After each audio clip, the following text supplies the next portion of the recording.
Hello, everyone, and welcome back to the Whatever the I Want podcast, where I, your host, Gabby, get to talk about whatever the I want. And today's guest, we have Lish. Welcome to the podcast, Lish. So happy to have you here.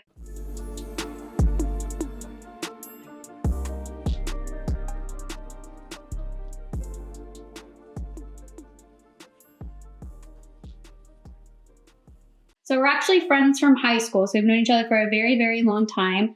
And I have some questions for her because she is a business owner. She is an artiste. And so I want to start off with your brand is called Devalishangel. How did you come up with the name? It's kind of like a play on my name, like my full name, Alicia. So it's in the middle. So a lot of designers, they always like incorporate their name into their clothing brand. So at first I was thinking like stylish, but then I was like, I don't know, it's cute, but it's not me. Mm-hmm. And then I came across the devilish, and then I realized I could add angel. And I feel like that kind of describes like my life at that point when I was starting it, kind of like just taking the good with the bad. Devilish. I love it. I actually kind of interpret it as like subtle and sexy. Like whenever I hear that, I'm just like, ooh, like sultry and sexy. So do you feel like you're more devil or more angel? I guess it depends on like the day, to be real. Like my mood that day. Because I feel like style wise too, it's like sometimes I want to be more like grown and sexy. Sometimes I want to be more like chic. Yeah. Do you feel like there's any pressure when it comes to like your birthday or like showing out like with your outfits? Birthday outfits, definitely yes.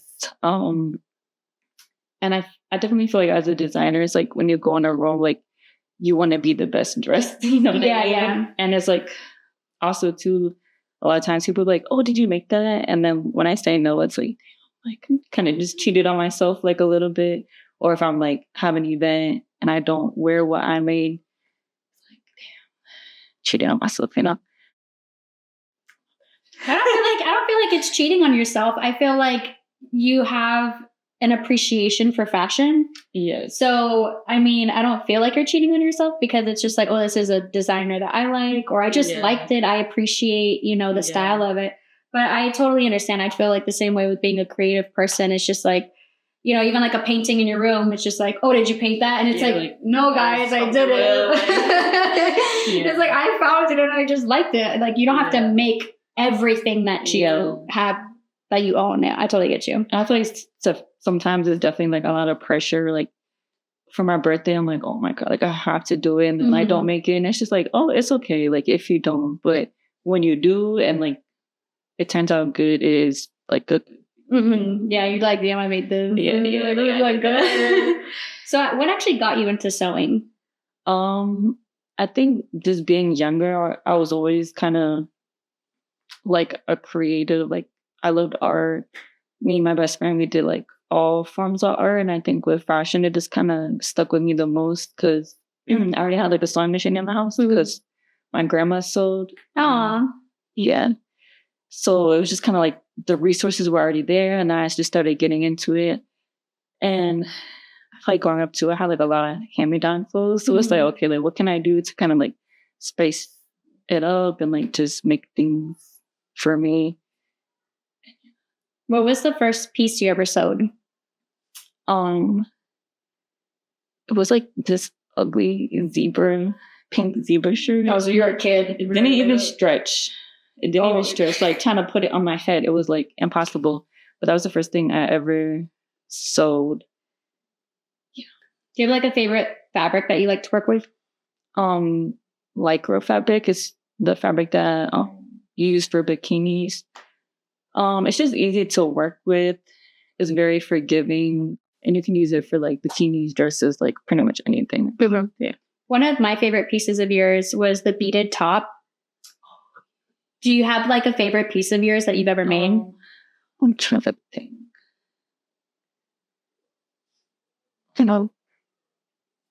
Sorry. Oh no, you're fine. Go through your massive catalog because you made a lot of stuff. No, I do. Oh, I would say this one this upcycle top I made it out of a t-shirt into a corset. I feel like that was my favorite because one, that was like my first video that had gotten me like traction in the sewing community.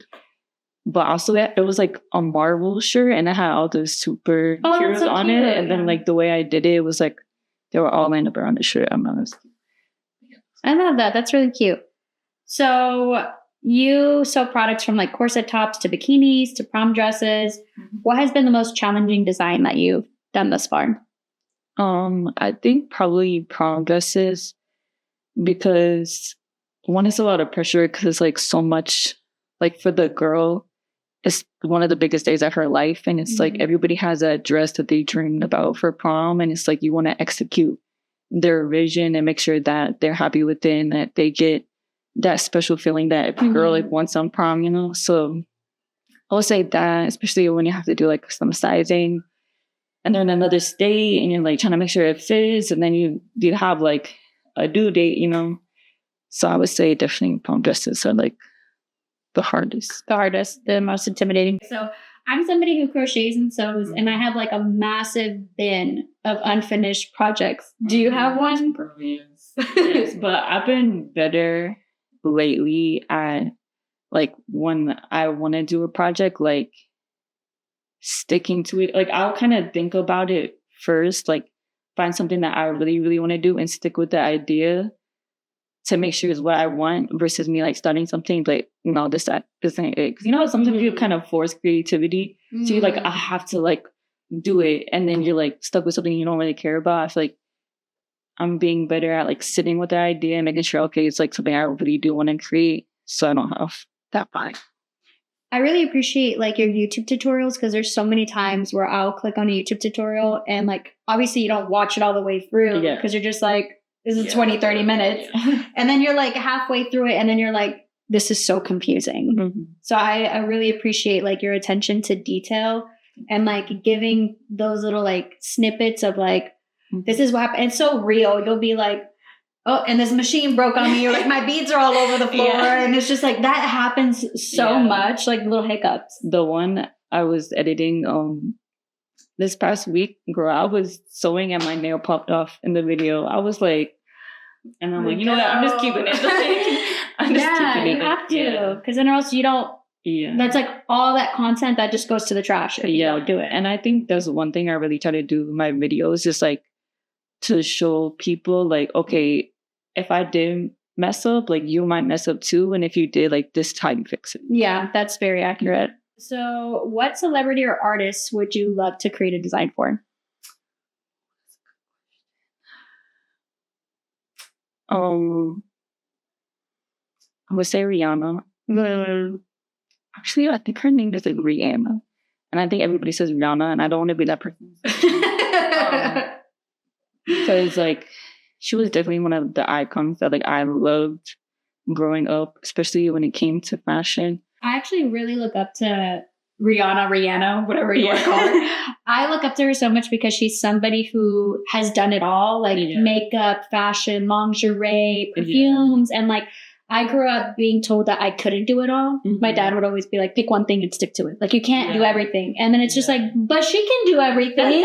So I'm like, I can too. Yes. And I feel like there's one thing people tell me too a lot. It's like, oh, like, stick to just doing this. I'm like, no, like, I want to do bikinis. I want to do dresses. Like, it's not fun. Like, if you just stick to one thing, like, you can't have it. Yeah, like limiting yourself for sure. So if you were starting off now, what would you do differently? Oh, I feel like stick more to doing what I want. It's kind of like what we were just talking about, like other people saying what we should do. Because I feel like being a creative, you have a lot of people telling you like, oh, I think you should do this. And then it's like kind of gets in your head like, okay, maybe I should do that. Like maybe I'll try it.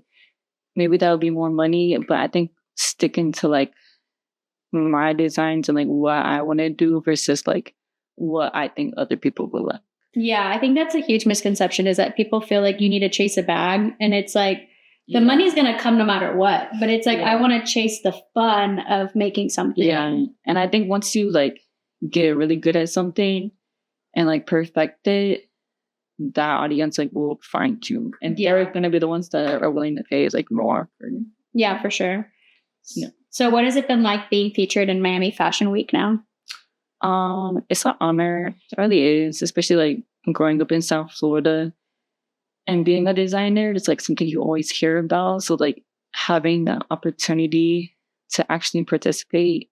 Shout out to Boutique Fashion Week. Yeah, it's such an honor, it's such a blessing, and being there with like everyone who is such a creative too, like in the same room, and everybody just has that energy of like wanting to bring ideas to life, you know. So do you go there with like all of the designs already made and like the models set up, or like how planned is it? So the 2 times I did it, I only knew about it maybe like a week or 2 in advance. So oh wow, that's not a lot of time. So I had both times I had like half a collection done. Like it was my full collection, but like for the show, depending on how many pieces you do, which is normally like around 12. So I would have like half, and then that week I'm like, okay, I gotta lock in. I gotta like think of 12 more to go with it and to be like cohesive and everything. So like this last time I found out I had 12 models, so I had the half collection, and then once they tell us the sizing and everything, then I would like make it to their sizing. But then also when you get there, like some models might not show up because you know it's like a crazy week. Like even New York Fashion Week and like LA, it's like there's so many shows, and a lot of the castings are like the same day. Oh wow! So like a model might do this show, but then they got another show, or like their flight got. I had a model this last show who the flight got canceled, so it's like you have to like find somebody else, like you know. And especially with handmade pieces, it's like I don't have a whole stock, so I have to like be specific and like the sizing. So yeah, you don't have much like wiggle room. Yeah, whatever.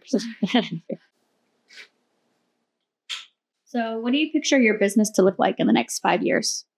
I definitely want to grow like the sewing side of it more, and make more digital sewing patterns so other girls can learn how to sew as well. Because I think that's one thing that when I was starting, I wish I had more of like the resources. Was now, you know, with YouTube and everything, that's a lot easier to find those resources. But I want to be one of those resources. Yeah. So I think definitely growing like the tutorials and the patterns and having more of like my own, growing like my own line. Mm-hmm. Yeah. What's a misconception you feel like people have about designers? I think for me, like as an artist, it's that like, I feel like in my head, like I'm always creating. Okay. But I think sometimes it's like that you always want to do something. Mm-hmm. It's like I can appreciate something, kind of what we were talking about earlier. Like I can appreciate like something. I could be like, I can make that. Yeah. But then you're like, but do I want to? Okay, yeah. I'm just like, no, I don't want to like go into painting this. Like I'm focusing on this project right now. Or like just because you like to sew. And like, I guess like that my career involves creativity, but that doesn't mean that I want to like make painting my career. Yeah. It's like, I like this side of creating, not that side. Yeah, I think that's a good point. Like, I think a lot of people think, oh, like you sew. So like I want this, like you want to make it, and like I'm gonna be like, oh my god, yes, like I want to make it. Like with t-shirts and stuff, it's like I don't want to sew a t-shirt because it's like you can buy a t-shirt anywhere. Like there's some things that's so easy and basic. Like I want out of the box stuff, you know. Mm-hmm. And I saw this quote like a long time ago, but it was like you want to ask somebody like Picasso or like Salvador Dali, like just because they know how to paint, like, hey, can you help me paint my house? Oh, yes. I saw something like that recently, too. Yeah. It's like, no, I don't want to paint your house. Like, that's not fun for me. Yeah. Yeah. They just assume, like, whenever I go home, my nieces and nephews always have sewing projects for me. It'll be like their little cape on their little toy ribbed or something. And like, yeah, we can fix it. And my brother had like a pair of jeans that were like so ripped in the crotch. And I'm like, Bro, there's no there's no salvaging that. Literally, my pillow has had a hole for 2 years. I don't want to sew that. Like, I don't want to sew your pants. Like, yeah, I'm like, bro, you'd have stitches all throughout the thing, or like this big ass patch. Like, just recycle that. It's just like those are unsalvageable. That's so funny. So, what advice would you give to any young designers out there? I think stay true to like your craft and your authenticity. Don't try to like force creativity. Like, let it happen. And you need like free time sometimes to daydream if you're having like a creative block. And don't let other people like put so much influence on you. Like, I notice myself a lot of times now, like if I have something that I really want to execute and like bring a project to life, like I won't tell anybody about it until like it's done. Because like I don't want like outside opinions and stuff like influencing it. So it's like, if you want to make something, you make it. Like, who cares what other people say? Like, that's so bad. I bring it to life. Yeah, that's what I did with the podcast. I actually only told one friend, and I was just like, yeah, like some of my closest like people in my life, they're like, oh, cool, okay, I guess I'm gonna support you with this. But it's just like you're saying, it's so easy to be like, okay, well, they don't like this, or they don't like Gabby. Why didn't you do this instead? And it's just like, then you just fucking do it. Yeah, then you do it. And I think everybody kind of has like something they want to do, but not everybody has that like drive to do it. So that when they like see somebody else doing it, they're like, okay, but you should do it this way. And it's like, like you do it that way. Like, this way. So not getting like that outside validation. Like, if you know you have a good idea, like just do it. Where do you feel like you get the best ideas? Pinterest. Let's get or like, when do they hit you like during the day? Is it like do you feel like you tend to wake up with more ideas, or like you're in the shower? Or like I'm a night owl, so like definitely like at night when I'm in like solitude. For example, yesterday I had to drive back from Orlando, and it's just like me in the car, and I'm like thinking, and I just drink an energy drink. Like those give me like a lot of ideas. And I feel like I had an idea for a project that I had been wanting to make for a while. And I like perfected like what I wanted to make. Like how we talked about earlier, like thinking about what you want to make and like working out the details before you started. And I like finally did that. So I feel like solitude, and caffeine. Caffeine, solitude, caffeine. Good advice. I feel like for me, I get the best ideas when I'm alone. Or like sometimes it'll be something so random. You'll just like see like somebody walk by and it's just like a color or something, and you're like, I want to do that. So my phone is just like full of like random pictures from like being at Marshall's or something, and it's like a quote or whatever, and I'm like, I like this. I definitely have like a lot of folders on my phone of like inspo, because it's like, especially as a designer, you don't want to copy other people's things, right? Like I might see like, oh, I like this color, or like I like this style top, it's like a certain way, and just like taking pieces from everything, like putting it together to like something, right? Yeah, to make it like your own. So what is a message you feel like the world needs to hear? Back to like what we were talking about, or is kind of just like be authentic, like that part. I agree, because I feel like authenticity in this world, that's what people chase. It's like, that's where, I mean, it sounds so like rude, but like that's where copycatters come into play. It's like they thrive. They're like, I want to be like that person. And it's like people are so easily influenced by confidence. And it's just like, no, like you're chasing all these clothes, all this external validation because you see these people who don't need it. Who are just walking around like in their plain white t-shirt and jeans. Like it feels like every single thing that Kendall Jenner does is like a trend. And it's like, bro, she's wearing a white tank top. Why is this now like this trendy thing ever? And it's like, just wear what you want. Be confident, be who you are, and people are going to love you. I think I noticed lately in life that like being younger 20s, like you care a lot, and you're like it's anxiety. And like as you get older, I would say like it hit me at like 26.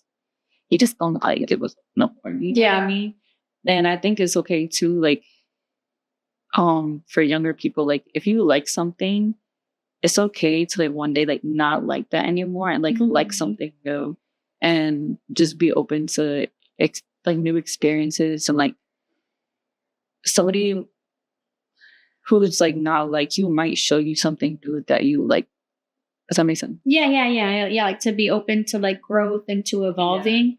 I was talking with my mom about that today. Like when it comes to like dating, I'm like, just because I'm dating somebody now, if in a couple days and a month or years, I'm not happy anymore, I'm going to leave. And it's just like, why am I going to stay with somebody just because I care about what everybody else thinks? Exactly. And it should be applied to like any part of your life. Yeah. I feel like that goes with like my type too. I feel like my type has changed over the years so much just because it's like I'm a different person now than where I was like 10 years ago. And like experiences and like it's okay to stop liking certain activities and like starting, I think for me, like when it comes to dating, I am now more attracted to people who are just like go-getters, who are creative in their own ways, who don't follow the social norm. Do you feel like as a creative person, you're kind of attracted to people who are creative? Yeah. I feel like for me, it's kind of like 50-50 because sometimes I think I need somebody to like balance it out, because I feel like as creatives and like entrepreneur people, like our brains don't really like shut off ever. So sometimes it's nice having somebody who's not so much into that world where like they're like, oh, they're relaxing, like, okay, I can relax too, versus like, we gotta get done, you gotta wake up on that, you gotta do, like having that knowing where the brain shuts off. But it is nice too, like being around creative people, like having friends who do the same creative thing you do, like, you know what I mean? Yeah. Like if you sew and you talk to like other people about a sewing foot, like no one's gonna know what that is, but like, you have that one friend who know like what you're talking about. Yeah, we can like relate to about that. Yeah, that's something that I'm like actively trying to work on, is to have creative friends, because I feel like I'm around people who kind of are, but in the way that you were describing, a lot of people are blocked. And whenever people are blocked, they're the first to be like, well, they could have done this better. And I don't like, they're first to critique, but it's like, but they're just sitting on their phones and they're not doing anything. Yeah. And it's like, I used to be one of those people. And it's like, I'm so done with like sitting here and critiquing the people around me. It's like, no, I'm going to get up and do it myself and make it how I want it. Yeah, exactly. Yeah. Okay, well, I think that's it for the questions that I have. Was there anything else that you wanted to share? Actually, one thing that I think it would be nice for us to talk about, like as creators, like supporting other creatives, you know what I mean? Because I feel like that's the one thing that kind of changed in my mindset, like being younger and then being older, is like sometimes you will see somebody in the position that you want. And like when you learn to clap for others, I feel like that's when you start to get like your own blessing. Yeah, I definitely used to be in my head a lot. I think whenever I was younger, it was just like, I was afraid to put myself out there. And then whenever I finally did, like I wasn't, like you're saying, like really following like, you know, homegirls pages who did lashes or things like that. I was just kind of like, well, I'm doing my own thing. You're doing your own thing. But like you're saying, like you need to support the people around you, like in whatever way that looks like. So I've been trying to get better with like, because, you know, like sharing, commenting, saving, like that helps the algorithm. Like you're, you know, like you can help your friends out by like doing stuff. And I know that like, you know, like I'll share your things or I'll send you videos that like, that I'm like, oh, this reminds me of you. And so you sometimes are just like memes, but like, I mean, I agree. Like it's good to have a community. Yeah. And that's what a community is supporting each other. Not like, oh, well, I own a business just like yours. Like we're competitors. We can't collab. Yeah. And I think it doesn't matter what industry you're in. Like there is enough room for like everybody. Like there really shouldn't be no competition when it comes to that. Like there's always room.